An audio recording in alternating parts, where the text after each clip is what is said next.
নমস্কার, আপনারা দেখছেন জব অ্যাড্রেসের পক্ষ থেকে একটি নতুন কাজের খবর, যেটি হচ্ছে হসপিটালে কাজের খবর হচ্ছে।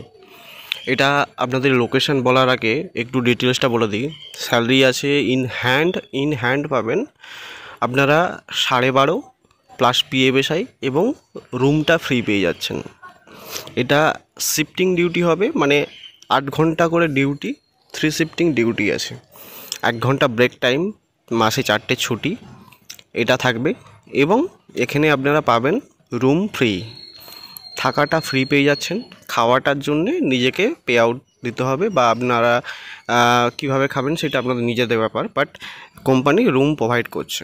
আচ্ছা, এটা আপনাদের কোনো গভর্নমেন্ট জব নয়, এটা টোটালি একটা আপনাদের কোম্পানি পেরোলের হবে। তো কেউ গভর্নমেন্ট জব ভেবে ভুল করবেন না, তো কোম্পানি পেরোলে জব আছে। আচ্ছা, কাজ করতে পারবে আপনাদের ছেলে মেয়ে উভয় কাজ করতে পারবে। বয়স 45 পর্যন্ত ছেলে এবং মেয়ে কাজ করতে পারবে, কোনো অসুবিধা নেই।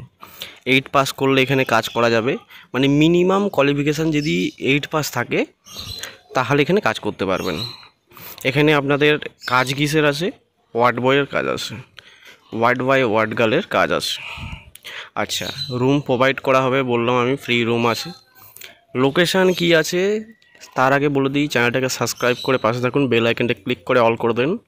এই কাজটার জন্যে আপনাদের অ্যাপ্লাই যদি করতে হয়, অ্যাপ্লাই করার আগে বলে দিই, লোকেশানের ছেলেরাই আবেদন করবেন, নচেত আবেদন করার দরকার নেই, কারণ স্যালারি খুব কম আছে। তো আবেদন যদি করতে চান তাহলে আসানসোলের লোকেশানের ছেলেরাই আবেদন করবেন, কারণ এটা আসানসোলের লোকেশানে আছে হসপিটালটা। আমি বাকি ডিটেলস ডিসক্রিপশানে দিয়ে দেবো, যে কোন হসপিটাল কি কাজ আছে টোটালি আমি আরেকবার ডিসক্রিপশানে দিয়ে দেবো। আপনারা ডিসক্রিপশান পড়ে এইচআরকে সিভি পাঠিয়ে দেবেন, ঠিক আছে? সিভি পাঠিয়ে দিলে ওখানে যা কোয়ারিস আছে আপনাকে বলে দেবে যে কি লাগছে না লাগছে, আর টাকা পয়সা কিছু যদি লাগে। এবং আমি এটা শুনেছি যে এখানে টাকা পয়সা লাগে, বাট এটা দিতে হচ্ছে জয়েনিংয়ের টাইমে নাকি দিতে হচ্ছে, কিছু সামান্য একটা লাগে, হয়তো সামান্য একটা লাগে। নমস্কার।